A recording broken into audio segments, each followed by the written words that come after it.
Now, there are no more goals, but there is a red card, which is funny. Definite red. It's a shocking challenge. He should have actually just gone in a foot race with him, but he probably thought if I wipe him out early. I don't want to hear Top Gooners crying about VAR. Straight red. Deserved it as well. Clear red. No excuses. The manager, mate, you got nowhere to hide, Mikel. Nowhere to hide. Yeah, all your shields that you've been hiding behind, they're done. Go back, Mumsy, bro. Go back, Mumsy. Go back, Mumsy, bro. Go see her, mate. Go see her, mate. Red, see? Yep. No yellow. Straight red. There we go. Watch it. See, told you. I told you. I told you. Game over. Title done. That's it. We're done. Officially done. We are officially done. We are officially done. I don't want to hear nothing. Don't call me negative. Don't call me toxic. Don't tell me nothing, bro. Sack this manager. Get him out. End of the season. Get him out. Now, let's look for a new manager. Board, you man better start looking for a new manager. It can't get any worse. It really can't get any worse than this, man. You know what? Showing the Southampton game again. Okay, now it's froze. Can't get any worse, man. Like, unless the ref makes it all about himself, does too much. Do you like Liverpool? Yeah, I do actually like Liverpool, yeah. Just have to thank the Lord, man. Yeah, looks like we're losing the game, guys. Because they're quite a sort of leftist. Looks like we're kind of losing the fan base. game, man. But yeah, well done to VAR, man. Spot on. Definitely a red card. It's through on goal. Saliba's not getting there. I think it's Saliba. It was... Yeah, it's just too strong for him, man. That was nice. Nice little break. Kev, if you had to choose, who's the best team in the Premier League, in your opinion? Well, this season, quite clearly, Liverpool. It's given that they're, how many, 9 points ahead or some shit? Like, yeah, you know, it's done. It's done. Done. I can't do this anymore. What is this? Timber goes down. Why have you sent that to me? But, I mean, I appreciate that, but thank you, yeah. For context. Oh, well, yeah, I suppose so, yeah. Oh, are they 13 points clear? Oh, it's so... The Premier League's so fucking shit this year. Like, the title race is over. In February. The relegation battle's basically done. Like, fucking rubbish. Now, Villa are shite, what are you on about, mate?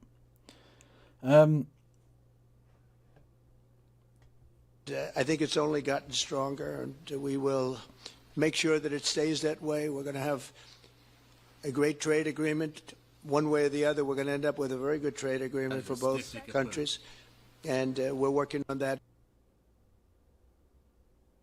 No, we had a stiff dick of Pope, but I don't know what the fuck it was for. So, did something happen? Okay.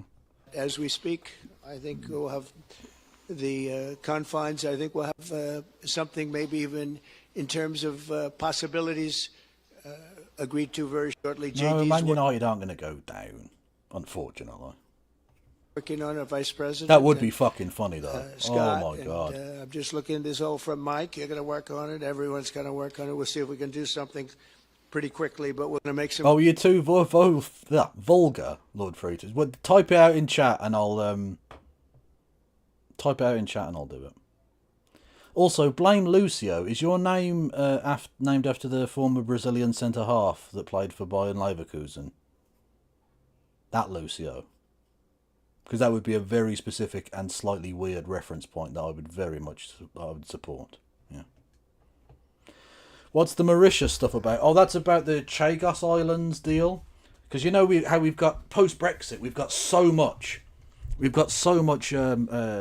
sovereignty that we had to put that deal on hold so that the incoming president, he wasn't even president yet, the incoming president could have a look at it and maybe give us permission to do stuff with our own fucking land.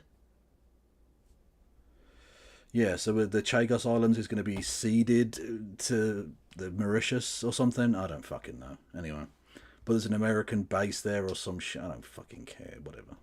Great trade agreements with the UK and with the Prime Minister.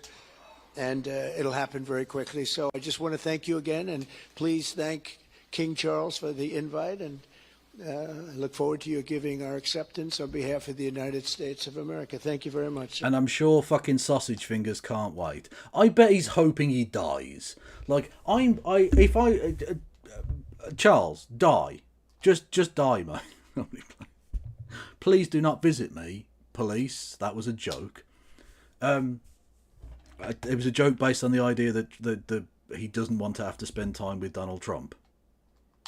Like, send him Kim Jong-un. He'd probably get on better with fucking Kim than with Stop it. Get some help. Than with Michael Jordan, clearly. You wrote, "How's your stupid neck, you son of a Sonic plushie crocheter? Despunkify, but not for real. Love you, you." Well, I presume that's supposed to be Ginger. Fuck. Take care of your sodding self for the love of Allah. Well, inshallah, brother. Inshallah.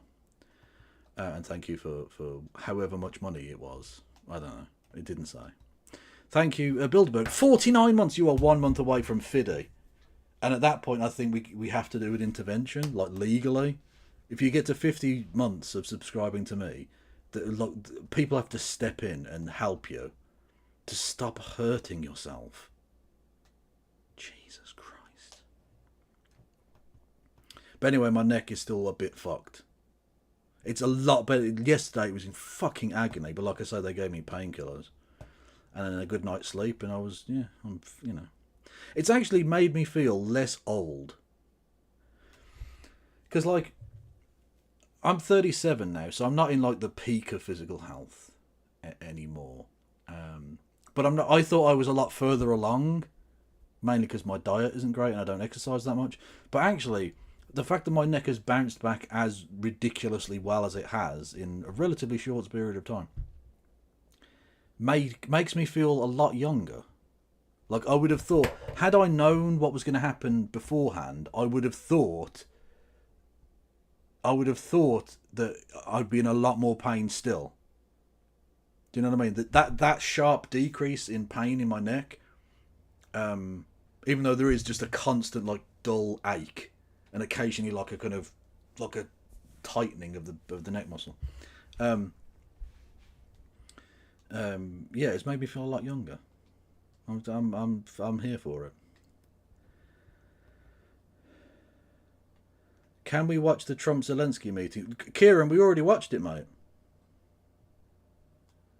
Kieran, I don't know if you were here at the start of the thing. Maybe either scroll back or watch it afterwards or whatever. But yeah, no, we literally started the thing. The first thing we watched was the Trump Zelenskyy meeting. Fucking mental. So exercise streams when and if they can happen near a pool. I'm never exercising or going near a pool on stream. It's never happening. Sure. Look at that. Look, he even walked across. Like, I'm not one of those people who's like, oh, he leaned in. You see how he leaned in? Like the green line thing? But, like, Trump wanted to shake his hand, and rather than meeting him in the middle, he went, "Ah, fuck it, I've got a dart over there." What a cock bitch. Well, thank you very much, Mr. President. Thank you for your hospitality. Thank you for your leadership. This has been a very good and very productive visit.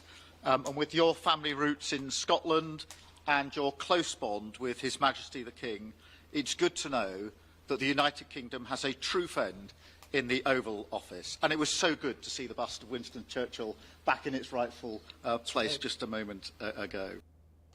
No one cares about that. Even people who like Winston Churchill don't really give a fuck about that. Who are you playing to here? Oh, God, I hate Keir Starmer so much. I hate him so fucking much. But look, in a moment of real danger around the world, this relationship matters more than ever. We remain each other's first partner in defence, ready to come to the other's aid, to counter threats wherever and whenever they may arise. No two militaries are more intertwined than ours. No two countries have done more together That's probably not a good to keep thing. people safe. And in a few weeks... Who the fuck are you kidding? We mark VE Day, the 80th anniversary of victory in Europe. Yeah, Britain and America- Trump, by the way, if you could turn up and not insult veterans this time, that would be cool. Thanks. You might think they're suckers and losers, but maybe don't say it, because it's a fucked up thing to say. You worthless cunt. Side by side to make that happen. One of the greatest moments in our history. We stand side by side still today, and we're focused now on bringing an enduring end to the barbaric war in Ukraine. Mr. President, I welcome your deep and personal commitment to bring peace. Oh my god. Don't ride his dick this hard. You're going to fucking wear it down. You're literally going to give him chafe marks on his tiny shaft. You don't need to ride that hard, man. Honestly, he's going to explode. Stop the killing. You've created a moment of tremendous opportunity to reach a historic peace deal. A deal that I think would be celebrated in Ukraine and around the world. That is the prize. But we have to get it right. There's a famous slogan in the United Kingdom from after the Second World War. That is that we have to win the peace. And that... Can you just fuck off? Can you actually just fuck off? We have to win the peace. Yeah, how dare you? How fucking dare you? That's what we must do now. Because it can't be peace that rewards the aggressor or that gives You already know he's doing that. You already know he is. encouragement to regimes like Iran. We agree history must be on the side of the peacemaker, not the invader. So the stakes, they couldn't be higher. And we're determined to work together to deliver a good deal. We've discussed a plan today to reach a peace that is tough and fair, that Ukraine will help shape, that's backed by strength, to stop Putin coming back for more. I'm working closely with other European leaders on this, and I'm clear that the UK is ready to put boots on the ground and planes in the air to support a deal. Working. Oh, they love a bit of war. They fucking love it. Boots on the ground. Woo. Together with our allies, because that is the only way that peace will last. Mr. President, in this new era, you're also right that Europe must step up. And let me tell you now, absolute I see fucking pole. And I don't mean that as in Polish, I mean penis. You don't need to suck him that hard, man. You're going to hurt your throat, honestly. growing threats we face, and so the UK is all in. This year we'll be giving more military aid to Ukraine than ever, and just this week I've set out how we're shouldering more of the security burden. We're already one of the biggest spenders in NATO, and now we're going much further, delivering Britain's biggest sustained increase in defence spending since the Cold War. Yay! And we're only sacrificing the international aid budget to do it. But you know, we've got no money for anything good. What's that? Old people, you'd like to heat your house? Sorry, difficult financial times. What's that? You'd like your children not to starve? No, difficult financial times.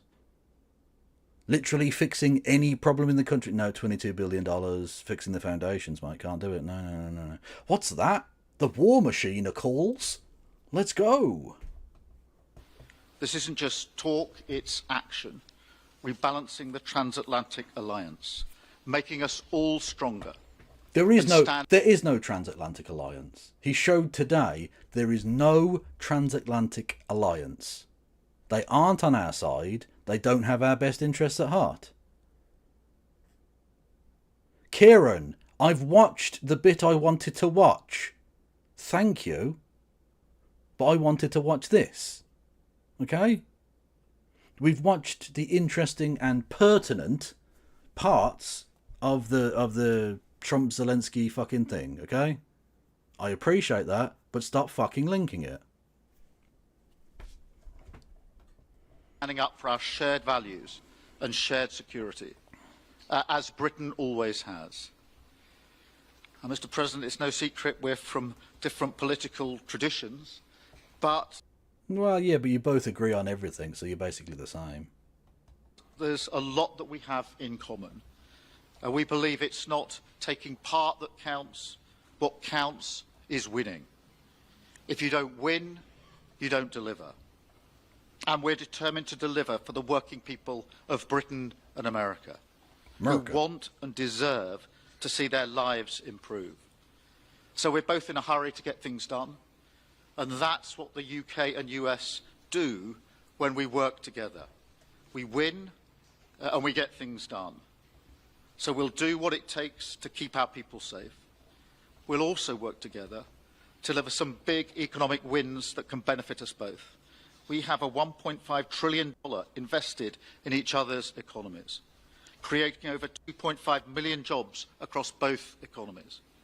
Our trading relationship is not just strong, it's fair, balanced and reciprocal. We're cocks. See, we're good little cocks. We're cocky cocks. Don't no tariffs, we're cocks. We're leaders together in so many areas, ranked 1 and 2 in the world as investment destinations, 1 and 2 for universities, 1 and 2 for Nobel Prizes. 1 and 2 as in piss and shit. 1 and 2 in golf as well, by the way. And we're the only 2 Western countries with trillion-dollar tech sectors, leaders in AI. And look, we take a similar approach on this issue. Instead of over-regulating these new technologies, we're seizing the opportunities that they offer. So we've decided today to go further, to begin work on a new economic deal with advanced technology at its core. So you didn't get your deal then? We're going to start on a new deal. So you didn't get the deal. You didn't get a deal. You're a fucking joke. Look, our 2 nations together shaped the great technological innovations of the last century. We have a chance now to do the same for the 21st century. I mean, artificial intelligence could cure cancer. That could be... No, it can't. All AI can do... Hang on.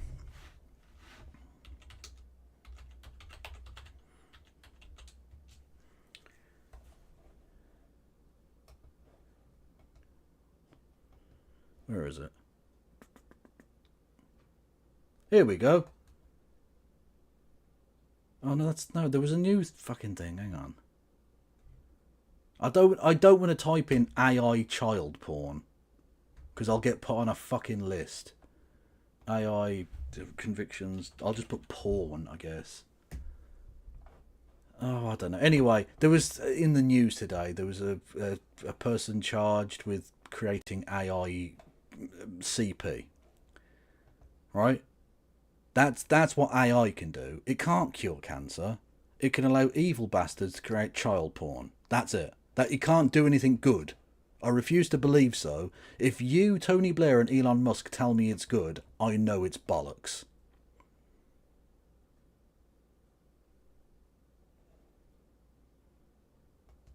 A moonshot for our age. And that's how we'll keep delivering for our people. There are so many opportunities. Keep our nation strong and fulfill the promise of greatness that has always defined this relationship. Finally, to underline the importance of this bond, it was my privilege and honour to bring a letter with me today from His Majesty. Yeah, don't remind us of how cringe you are. Fucking hell. King. Not only sending his best wishes, but also inviting the President and the First Lady to make a state visit to the United Kingdom.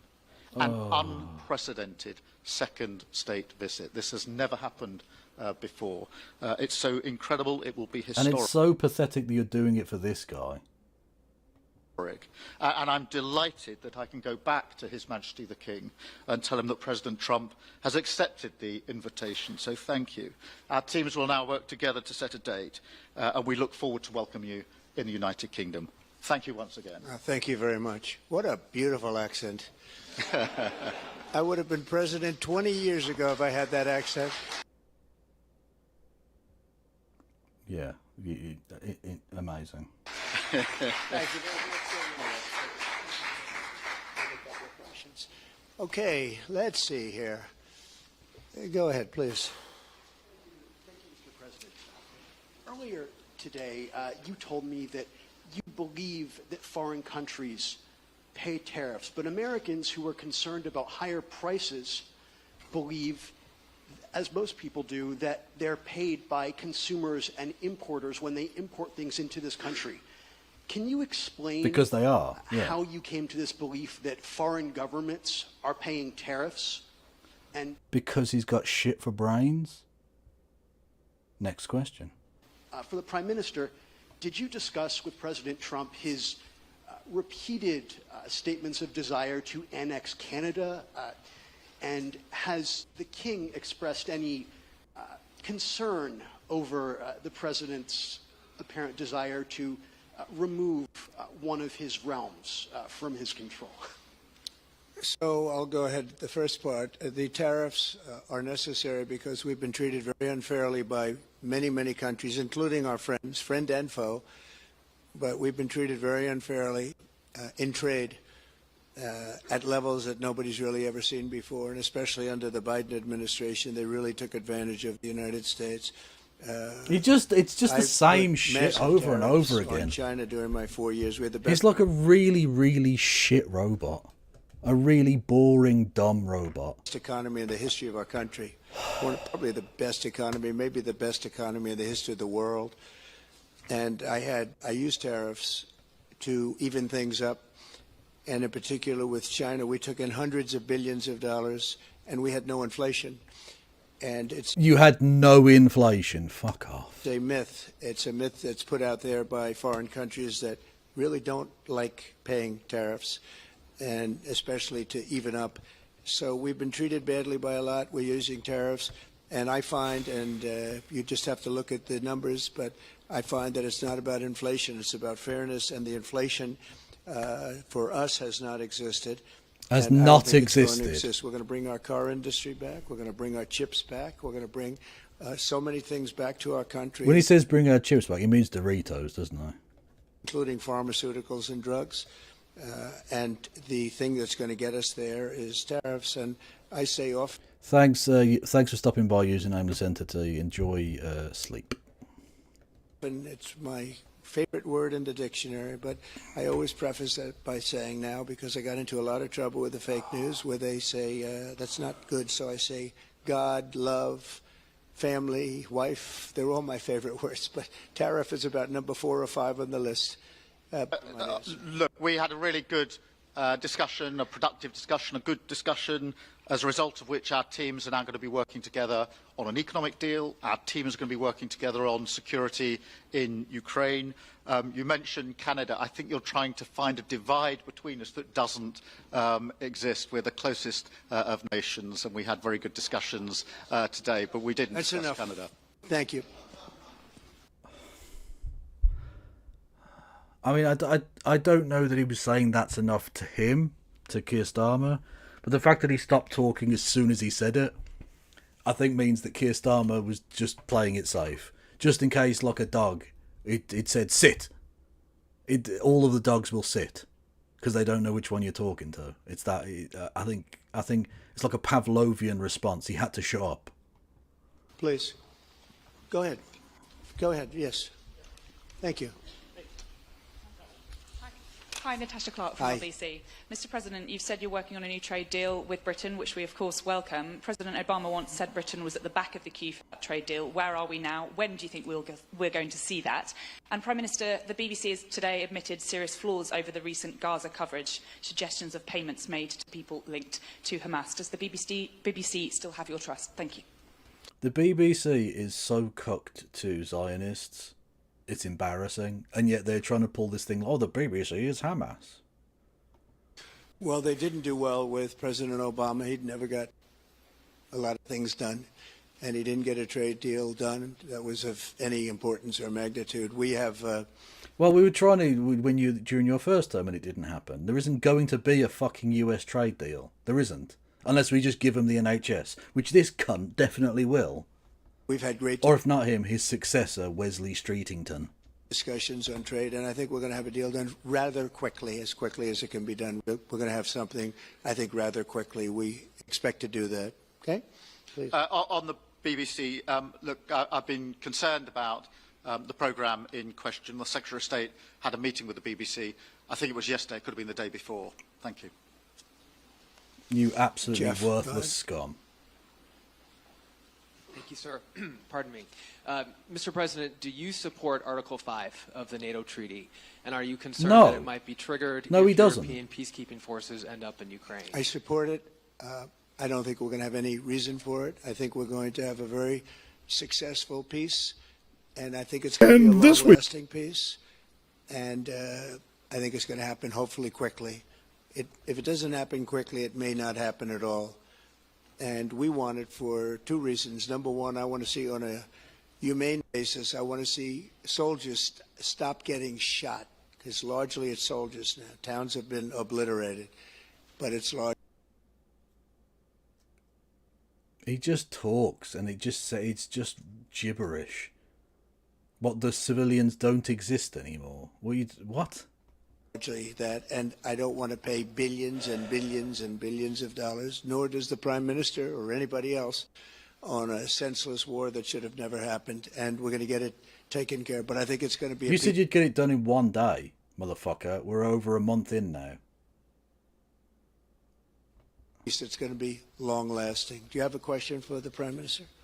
No, no one cares what he has to say. Thank you. Mr. Prime Minister, you were asking the President today about a backstop for Europe if the peacekeeping force ends You only need a backstop if you've got a very poor wicketkeeper. I am so sexy. up in Ukraine. Did you feel like you got a satisfying answer for yourself and for Europe?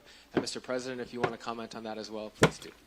Yeah, I thought we had a very productive discussion. Obviously, as the President says, the deal has to come first. But yes, our teams are going to be talking about how we make sure that deal sticks, is lasting and enforced. So our teams will be talking about that. Okay. Please, Blue. Mr. President, some experts think it could take more than a decade to mine the precious minerals from Ukraine. How much should the U.S. expect to receive, and when do you expect to see that come to fruition? Well, we're never going to know that answer, but by our being in Ukraine and doing the exploration and also the digging and taking the rare earth, which we need in our country very badly, we'll be doing a substantial amount of work, probably about at least what we have in there, and we hope to be able to do that. You never know when it comes to that. You know, you dig and maybe things aren't there like you think they're there, but we'll be spending a lot of time. It doesn't talk. It doesn't say anything of worth. It's just drivel. It's fucking drivel. Time there. It'll be great for Ukraine. It's like a huge economic development project, so it'll be good for both countries. Please. Prime Minister. Hey, Robert Peston. Prime Minister, you've talked about putting British soldiers' boots on the ground in Ukraine in the event that President Trump succeeds with his peace deal. But can you? It's not a peace deal. We need to stop calling it a peace deal. It's not a peace deal. It's capitulation. It's surrender. Without a firm assurance that America will have our back in the form of some kind of security guarantee, were Putin to breach that agreement. And, Mr. President, tomorrow you're seeing President Zelenskyy to sign this deal on minerals and energy. You should definitely cover the Sharpeville massacre. Yeah, absolutely. I'm not sure if there are parallels for today's geopolitical situation, but you should definitely cover it. It's a very important and, in the Western world, undercovered piece of South Africa's history. That could be hugely important to the United States. Will you take the opportunity to apologise to him for calling him a dictator while praising Vladimir Putin, who is a dictator? Well, Robert, let me start by saying I've been really clear today and previously that I think that European countries, including the United Kingdom, need to step up. Oh, by the way, yeah, everyone go and follow Mad Cat Scotty, who is fucking awesome. In our own defence and security. We've been doing that in recent days. You saw the announcement we made on spending just the other day. Yeah, and you should be embarrassed. You've sold this country down the river, you fucking worthless fleck of vomit. In addition to that, I've made it clear that the United Kingdom will play its full part in ensuring that if there's a deal, and that we hope there is a deal in Ukraine, that is a lasting deal that sticks. And we're obviously working with other European countries on that, France and NATO in particular. But I think I'm hosting 18 countries on Sunday to further our discussions. You heard from the President this morning that, you know, as historically has always been the case, we have each other's backs. And today we've been talking... God, it's so pathetic. Nev never went up to Hitler and was like, "Oh, I love him. I think he's awesome. We've got each other's backs, yo." Even Nev did it kind of apologetically, like, "We've come to an arrangement, and this is the deal. Peace in our time." Whereas this dickhead's like, "Yeah, no, it's awesome, isn't it? Peace in our time." Fucking hell, man. This is fucking awful. This makes me feel fucking ill. He did just list NATO as a European country. Yeah, he's a fucking idiot. Starmer has refused to comment on what happened today. Of course he has. He's one of the most spineless, fucking useless, amorphous blobs of humanity. About the deal, how that... But presumably Donald Trump hasn't told him how to react yet, so he doesn't know. That will be a lasting deal, and coming out of this, our teams will now be talking in detail about that. And I think we're going to have a very good meeting tomorrow, 11 o'clock, and I think we're going to have a very good meeting tomorrow morning. We're going to get along really well, okay? We have a lot of respect. I have a lot of respect for him. We've given him a lot of equipment and a lot of money, but... Yeah, that meeting didn't go well, did it? And that meeting really didn't go well at all. They have fought very bravely, no matter how you figure it. They have really fought. Somebody has to use that equipment, and they have been very brave in that sense. Yeah, please, go ahead. The ceasefire deal is nearing an end this... Firstly, Monkey Sputum, I don't think we have to pretend that you didn't wake up until 9 PM. I think that just happened. Secondly, you should subscribe to the channel. It's $4.99, whatever. I don't fucking know, wherever you are in the world anyway. What happened today was Volodymyr Zelenskyy tried to act like a statesman, and Donald Trump and JD Vance shouted at him in the Oval Office and then cut the talk short, and now Zelensky's gone home. It was genuinely one of the most undignified things I've ever seen a president do. And that includes all the times they've fallen over. That includes, like, fucking Joe Biden falling over on his bike. Or on the plane steps. Or all of the other times he's fallen over. That includes George W. Bush nearly choking to death on a pretzel. Which, by the way, did happen and is hilarious. Yeah, genuinely fucking tragic. I think we've seen something historic, and not in a good way. Saturday, and there's been some worry that Phase 2 might never get there. Do you believe that Phase 2 of the ceasefire in Gaza will come to fruition? Dan, Biden calling Rishi Sunak Rashid Sunook is not undignified. It was one of the greatest moments in American history. It was genius. Does that include George H.W. Bush vomiting on the Prime Minister of Japan? To be fair, not the worst thing that's ever happened to a Prime Minister of Japan. Ask Shinzo Abe. Oh, you can't. And have you spoken to Netanyahu about it? And for the Prime Minister, this peacekeeping deal has been pushed forward by the UK and France as well. Have you been in discussions with any other European countries to join this initiative? And are you expecting Commonwealth countries to also join the effort? Thank you. So we're working very hard in the Middle East and Gaza and all of the problems, and it's been going on for years and years and centuries and centuries. It's a tough neighborhood, but it could be a very beautiful. It's a tough neighborhood. Honestly, please eject yourself from humanity. Neighborhood, and I think we're going to come up with some pretty good solutions. But a final solution, you might call it, Donald, considering that is what you're trying to do. Phase 1 is almost complete. We've had some people that have been very seriously injured, very seriously hurt, both physically and mentally. They've come out of there and some of them in very, very bad shape. It's shocking. Many young people aren't in bad shape. Young people are. He's strong, just saying healthy. They words. don't die. People have come out He's just saying what. This is nothing. It means nothing. dead. Young people and old people. Young people and old people. It's People a are bad. rough It's the people and the situation, people. but And the people I think people. we're going to make it much better, and I think that we've had a huge impact on that since we've been in just the 4 weeks. I think we've had a huge impact on Gaza, the Middle East, and we have some pretty good Yeah, not in a good way. talks going on concerning lots of other people that are going to make it better. So we'll see what happens. Nobody really knows, but we'll see what happens. But I think we've had a very positive impact. Prime Minister? Yeah, on the question of the European countries, yes, I've spoken to a number of countries, particularly in the last few weeks. We had a meeting in Paris last week. I've got a meeting on Sunday with 18 countries to further our discussions. Obviously, we've been talking quite intensely to our French colleagues and to NATO, but to other countries as well, because...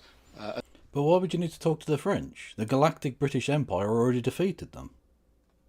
We watched that documentary the other day. If someone wants to link me that documentary, I'm more than happy to play it again. As I say, I think it's important for European countries, including the United Kingdom, to step up and do more in the defence and security of Europe and our continent and the United Kingdom, and we'll do so. Well, we're talking to a number of other countries. Thank you. Yes, in the red, please. Pink red, flaming red. Is it me or her? Go ahead. Okay, thank you, Mr. President. A question on Ukraine. Number one is, if you're not considering the security guarantees, are you open to other forms of, for example, intelligence cooperation with Ukraine? And Mr. The idea that Trump has intelligence with which he could possibly share, nah, don't be silly. He literally can't fucking read. Prime Minister, President Trump has proposed a plan for Gaza. Does this fit into the two-state solution that the UK held for a long time? Do you see it fit into your general... These are both genocidal cunts. They don't give a fuck about creating a Palestinian state. It's a joke. Middle Eastern strategy? Fucking Trump literally put up an AI thing with bearded people in bikinis and shit on the beaches partying it up in Gaza. It was one of the most disgusting things I've ever fucking seen. The genocidal drive he has for the Gaza Strip. Fucking awful. Him and fucking Elon partying. Like, it's garbage. Thank you so much. Yeah, thank you very much. We're open to many things, but before I even think about that, that's almost pleasant to think about, because that would mean that peace has been arrived at. We have to arrive at that peace. And, you know, you went 3.5 years with an administration that never even really had a meeting. They didn't have a meeting on peace. And there was no prospect of peace. I think, frankly, Russia wanted to go through the whole long deal. I don't think they do anymore. I don't think they do. We had a very big impact on that whole situation. But I don't like talking about phase 2 until I get phase 1. Phase 1 is I have to make peace. And we have to get Russia to agree. We have to get Ukraine to agree. And I think we will. I think we've come a long way. I believe we're going to get it done. I wouldn't say that if I didn't think so. And I think it will be very important, very historic, and we're going to save a lot of lives. On the question of Gaza, the last few weeks of the ceasefire have been very impactful, and for me there are two images that I remember more than any other. The first is Emily Damari, who is British, being reunited with her mother. You may remember she had her fingers missing after what she endured. That was an incredible moment. I'd spent a lot of time with her mother whilst she was held captive. And was he fucking her mum? I spent a lot of time with her mother. Her mother went through absolute torture. The other image was thousands of Palestinians marching through rubble, trying to return to their communities and their... You helped create that rubble. You are to blame. Fuck you. Homes. So we have to do everything we can to ensure that the ceasefire continues, so that more hostages can be returned, so that aid can be brought in that's desperately needed. We need to allow Palestinians to return and to rebuild their lives, and we must all support them in doing that. You support the right of return? You should probably tell the Israelis about that. And yes, I believe that the two-state solution is ultimately the only way for a lasting peace in the region. And think of that. She came home with her fingers and part of her hand blown off. That's terrible. How bad does it get? And we had others that came home in much. The hundreds of thousands of Palestinians who didn't come home because they were murdered. I'd say that's worse. Like, if you give me a choice between living with missing fingers or not living, I think I'll take the first one. Much worse shape than that. Yeah. It's a terrible situation. Please, yes. Thank you. Mr. President, did our Prime Minister persuade you not to put tariffs on the UK? And if I may, Prime Minister, do you think that Vladimir Putin is a man who will keep his word? Thanks. He tried. He was working hard, I'll tell you that. He was working the shaft hard, he was tickling the balls, even a bit of butt stuff. He even got fancy with some butt stuff. He earned whatever the hell they pay him over there. But he tried. I think there's a very good chance that in the case of these two great friendly countries, I think we could very well end up with a real trade deal where the tariffs obviously wouldn't be necessary. We tried this during his first term and then all of Biden's term. We're not going to get a fucking deal. They're going to keep flashing a bit of thigh. We're going to fucking start drooling again and give over the NHS or the fucking railways or whatever. And they're just going to piecemeal pick us apart, obviously. Which is what we told you would happen after fucking Brexit. And what Nigel Farage wants to happen. Because he's a wanker. We'll see, but he earned whatever they pay him. He earned today. He was working hard at lunch, and I'm very receptive to it. I think we, in all fairness, in all seriousness, I think we have a very good chance at arriving at a very good deal. Elon wasn't there, and I wonder if that's because there's already been a falling out between Starmer and Musk. If you remember, Musk wasn't invited to the big AI technology fucking thing after he tweeted out some weird fucking Nazi shit about the UK. So there's already a lot of bad blood, so probably Elon was told, maybe give this one a miss. Which is fair enough. JD and Scott and Howard, all the people are working on it, and I think we have a good chance at arriving at a deal that could be terrific, really terrific for both countries. Okay, thank you. On the second part of the question, I think my views on Putin are pretty well rehearsed and pretty well known, and they are pretty well rehearsed. My concern is that if there's a deal, and I hope there is a deal, that it must. So he doesn't even have the balls to say Putin bad. He doesn't even have the ball. Like, he's just going to say, "Oh, my views on Putin are well known," and leave it there. He can't even say Putin bad in front of Putin's mate. That's how fucking spineless he is.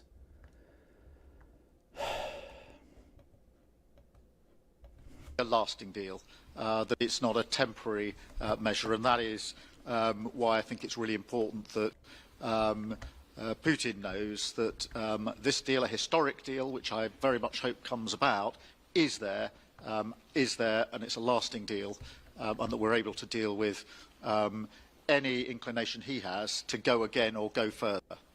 Oh my God, you spineless cunt. How much do you want to dance on the head of a pin there? Any inclination he has to go again or go further. Not do war, not do genocide, not invade foreign sovereign territory, not threaten Western geostrategic, blah blah blah. No, just any inclination he has to go again or go further. Oh, you absolute fucking bomb sniffer. You pathetic creature. Oh, fucking hell. He's the worst, man. He's just the most spineless, pathetic worm. I think we'll have two deals. I think we'll have a deal on ending the war, and I think we're going to end up with a great trade deal with you. And it's an honor to be with you, and I want to thank everybody very much. Thank you very much. Thank you. Honestly, go fuck yourself. You pair of absolute cunts. I fucking hate you. I hate you so much. Oh, that was fucking awful, man.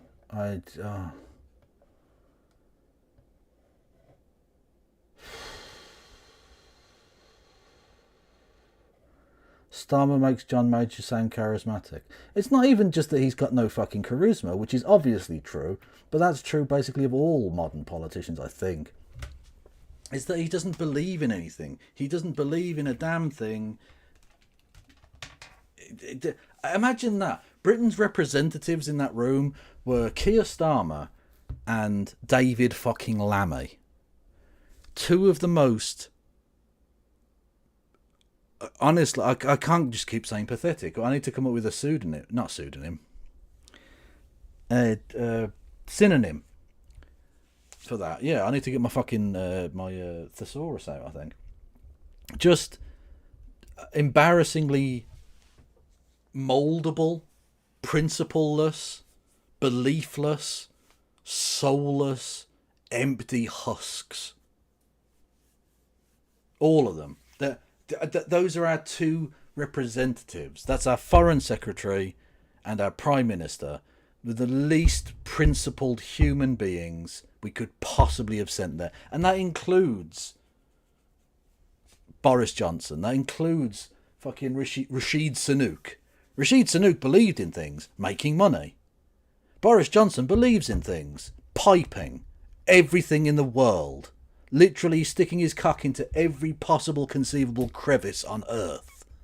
That's a thing he believes, and making money. Keir Starmer doesn't believe in anything. He can be bought and sold. He might as well not exist. Soulless. And they're our representatives.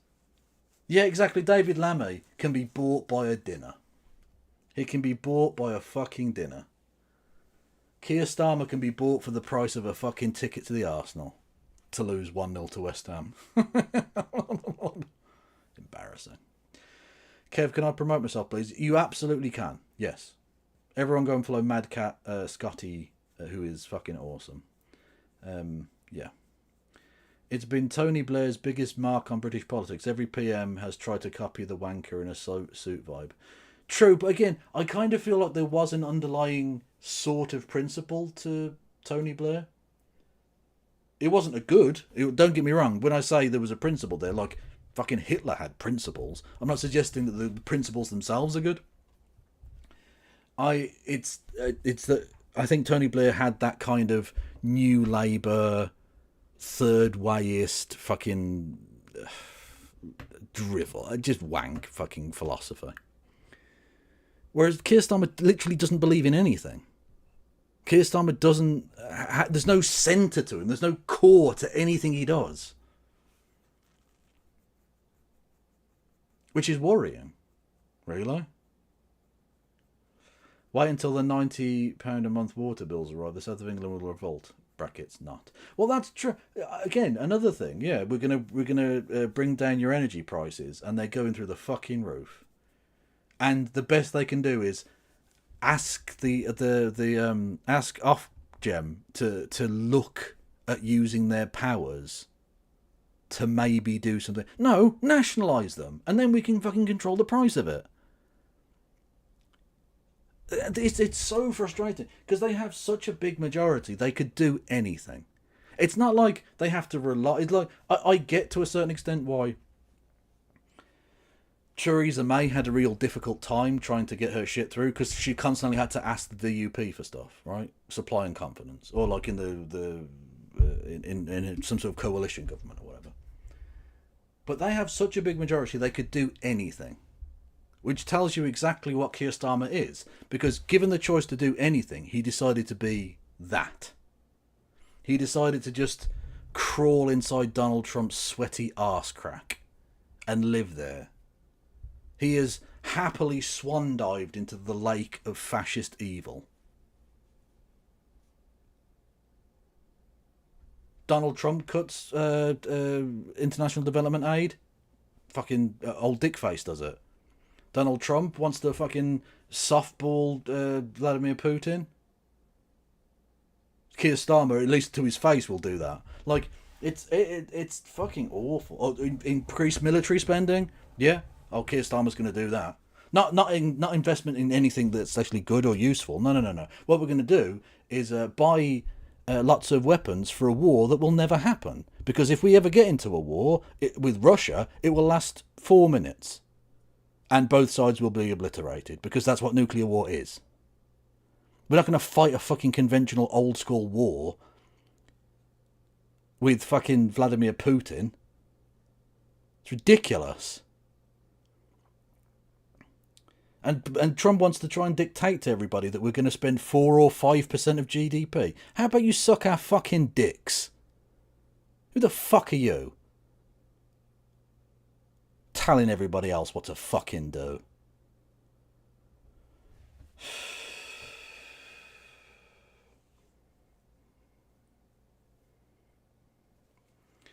Keir is like soap, promises a fresh start, but is just scrubbing the dick of Trump. Well, it's worse. Genuinely, it is worse than Tony Blair. I think Tony Blair. I can't remember who wrote it, but there was a book called what was it called? The Unintentional American or something like that. Anyway, and it was basically about how Tony Blair, who's naturally more European aligned, he wasn't an Atlanticist. Traditional sort of, well, not true, there's no such thing as a traditional sense, but in the kind of post-war, Cold War consensus-y type thing, right? He wanted to be far more aligned with Europe. Like, literally, you remember the early years of the Blair government, they were so thirsty to get us into the Euro. He really wanted to go all in with the EU thing, and then 9/11 and the wars and all the rest of it happened, and he had to make a decision. And I'm always drawn back to the difference between Australia and New Zealand.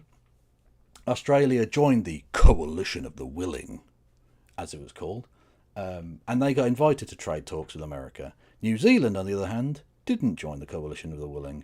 Surprisingly, they were blackballed from those trade talks.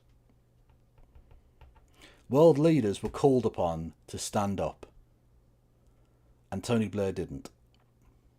Jacques Chirac did, which is why, of course, freedom fries became a thing.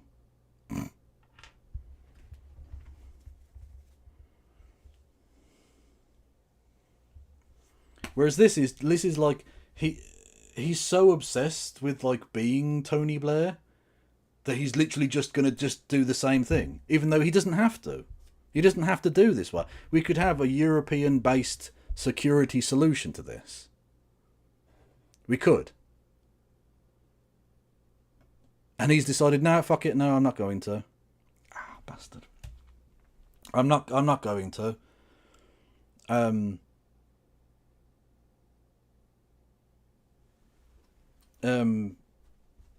We're gonna,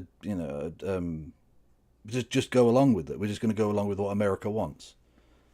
So pathetically wedded to the Blairite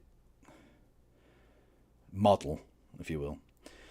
The failed meeting between Volodymyr Zelenskyy and Donald Trump has sparked celebration amongst Russian politicians and media. RT claims Trump, quote-unquote, undressed Zelenskyy. That's weirdly sexual. While Dmitry Medvedev criticised Zelenskyy off saying he received a real slap in the Oval Office. In the what? Maria Zakharova. Hey, Zakharova. From the Russian Foreign Ministry harshly labelled Zelenskyy a scumbag and condemned the White House for its restraint. Commended The White House restraint.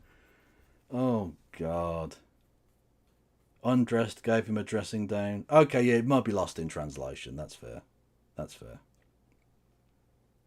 Yeah, you've always got to bear in mind it's, you know, it's second language and all that. Yeah. He did give him a dressing down. He gave him the hairdryer treatment, certainly.